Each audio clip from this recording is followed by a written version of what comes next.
We have recently embarked upon a very large BYOD program. It was really the vision for it started with how do we support 21st century learning. What does that really mean to our students? That means that it's learning anytime, anywhere, any place. It's not just sitting in a classroom. It's not a student looking at a whiteboard now.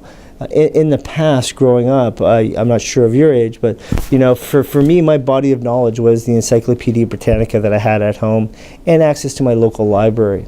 And at that point in time, in school, I was taught the Dewey Decimal System. And it was important that we were told and we knew how to access that information that was out in the library. It's changed now. Now it's vast information. It's with the click of a button, you are inundated with vast amount of information. And I think it's incumbent upon us now to not only make that information available in our classrooms, in a very structured way, but also we need to help with digital citizenship, help our students weed through this information, understand the relevance of information, understand the source, because source is also important.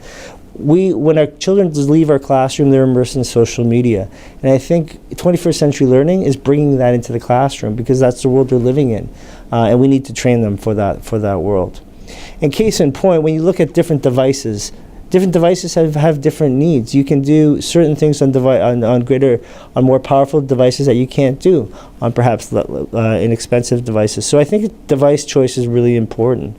You may be able to access the internet on your iPod, and maybe that's enough for what's required for curriculum at a certain grade. But as you get older, you go into secondary school, you are going to need to access applications with more power, and I think that's important. I think that when you choose your device, you choose it for what outcome you're hoping to get.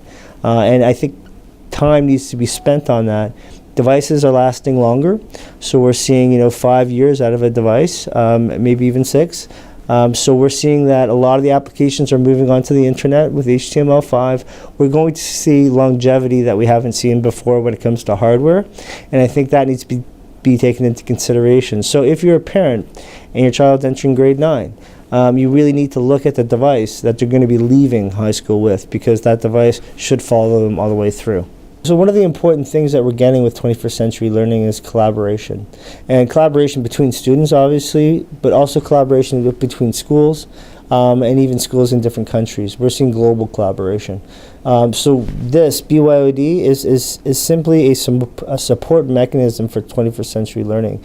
It's enabling that connectivity and enabling the teachers and students to collaborate within and outside the classroom on a 24-hour basis. One of the things that we're looking at within Peel, obviously, is the idea of being a digital citizen, digital citizenship, understanding that you have a digital footprint, and that footprint lasts a long time, and how important it is to educate our students on what it means, what the internet means and what it means to work or live in a social world, in a social media.